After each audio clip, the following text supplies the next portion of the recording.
दुनिया को हैरान कर देने वाली खबर आई। जिंदा है ईरान का टॉप लीडर खामेनेई, दहशत में अमेरिका और इजराइल। एक खबर ने फुला दी इजराइल अमेरिका की सांसें, सोच में पड़ गए ट्रंप और नेतन्याहू।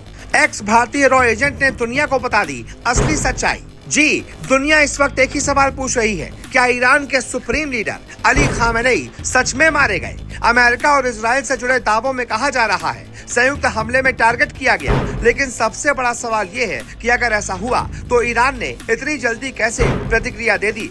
याद रखिए, ये वही ईरान है जो अपने शीर्ष नेतृत्व की मामूली चोट तक सार्वजनिक नहीं होने देता था, लेकिन इस बार कुछ घंटों के भीतर ही बयान आ गया। शोक की खबरें, मातम की चर्चा। क्या ये सामान्य है या कहानी में कुछ और पढ़ते हैं? दावा किया गया है कि अमेरिका और इजराइल ने मिलकर एयर स्ट्राइक की योजना बनाई। टारगेट ईरान का शीर्ष नेतृत्व था।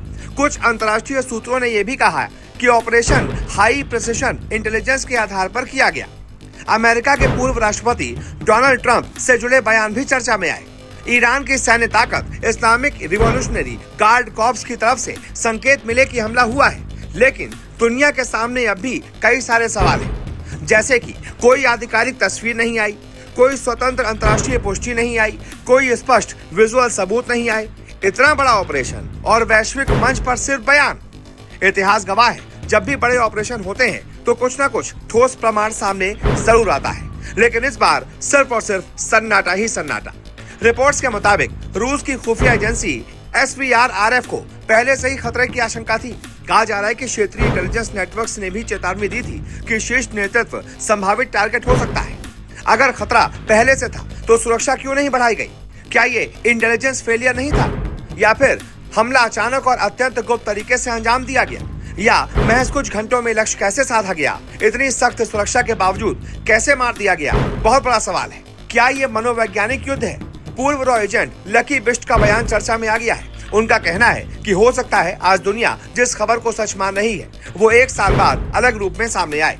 यानी कि क्या ये रणनीतिक भ्रम हो सकता है? क्या वैश्विक शक्तियां सूचना को एक हथियार की तरह इस्तेमाल कर रही हैं? युद्ध सिर्फ मिसाइलों से नहीं लड़े जाते, युद्ध नैरेटिव से भी लड़े जाते हैं। अगर दुनिया को एक कहानी दिखाई जा रही है तो ये असली कहानी क्या है, ये भी बहुत बड़ा सवाल है। तो मिडिल ईस्ट का शक्ति संतुलन पूरी तरह से बदल सकता है। ईरान क्षेत्र की सबसे प्रभावशाली ताकतों में से एक है। उसका नेतृत्व सिर्फ राजनीतिक नहीं, धार्मिक और रणनीतिक प्रभाव भी रखता है। ऐसे में शीर्ष नेतृत्व में बदलाव पूरे क्षेत्र में नई उथल पुथल पैदा कर सकता है। लेबनान, सीरिया, इराक, यमन, हर जगह समीकरण बदल सकते हैं।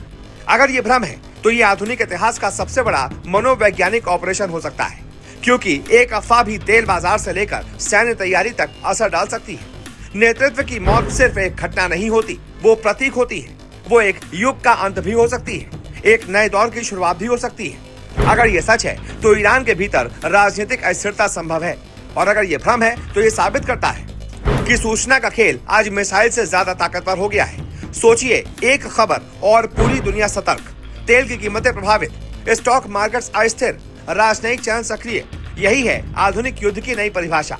तो अब सवाल ये कि क्या हमला वास्तव में सफल रहा? क्या दुनिया को अधूरी या नियंत्रित जानकारी दी जा रही है? क्या आने वाले दिनों में नई तस्वीर सामने आएगी? इतिहास हमें सिखाता है, सत्य तुरंत स्पष्ट नहीं होता, कभी कभी समय ही असली गवाह बनता है। आज जो सच दिख रहा है वो कल बदल भी सकता है। युद्ध के समय सबसे खतरनाक हथियार सिर्फ बम नहीं, जानकारी होती है। और कभी कभी सबसे बड़ा युद्ध मैदान पर नहीं, सूचना के भीतर लड़ा जाता है। आप क्या सोचते हैं? क्या ये वास्तविक घटना है या रणनीतिक नैरेटिव? कमेंट में जरूर बताइए। वीडियो को लाइक कीजिए, चैनल को सब्सक्राइब कीजिए और शेयर कीजिए, क्योंकि हर बड़ी खबर के पीछे एक गहरी परत होती है और हम उसी परत को समझने की कोशिश करते हैं। जय हिंद।